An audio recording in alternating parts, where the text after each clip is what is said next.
నాగార్జున సాగర్ నుంచి పులిచింతలకు భారీగా వరద నీరు చేరుకుంది. దీంతో పులిచింతల నుంచి ప్రకాశం బ్యారేజ్కు వచ్చిన వరద నీరును 70 గేట్లు ఎత్తి సముద్రంలోకి రిలీజ్ చేశామని కలెక్టర్ లక్ష్మీశ్యామ్ తెలిపారు. ఎన్టీఆర్ జిల్లా ఇబ్రహీంపట్నంలోని పలు వరద ప్రాంతాలకు కలెక్టర్ వివిధ శాఖల అధికారులతో కలిసి పరిశీలించారు.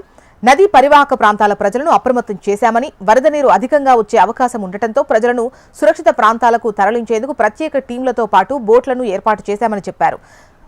మరో 2 రోజుల పాటు ప్రజలు అప్రమత్తంగా ఉండాలని కలెక్టర్ సూచించారు.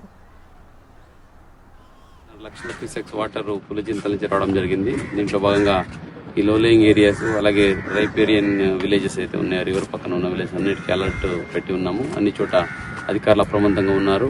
ఈవెన్ ఎస్డీఆర్ఎఫ్ టీం కూడా ఎక్కడికక్కడ సంసిద్ధంగా ఉన్నారు. ఎక్కడ ఏమి ఇబ్బంది కలగకుండా పబ్లిక్ కి అవేర్నెస్ క్రియేట్ చేయడం జరిగింది.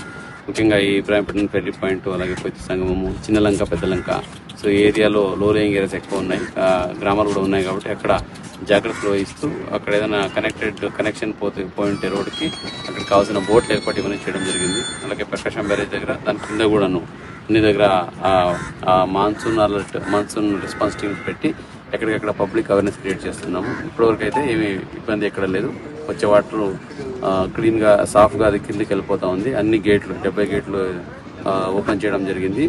దాదాపుగా 1,65,000 ఇప్పుడు వాటర్ సర్ప్లస్ వాటర్ కూడా కిందకి వెళ్ళిపోతుంది. కాబట్టి ప్రాబ్లం లేదు.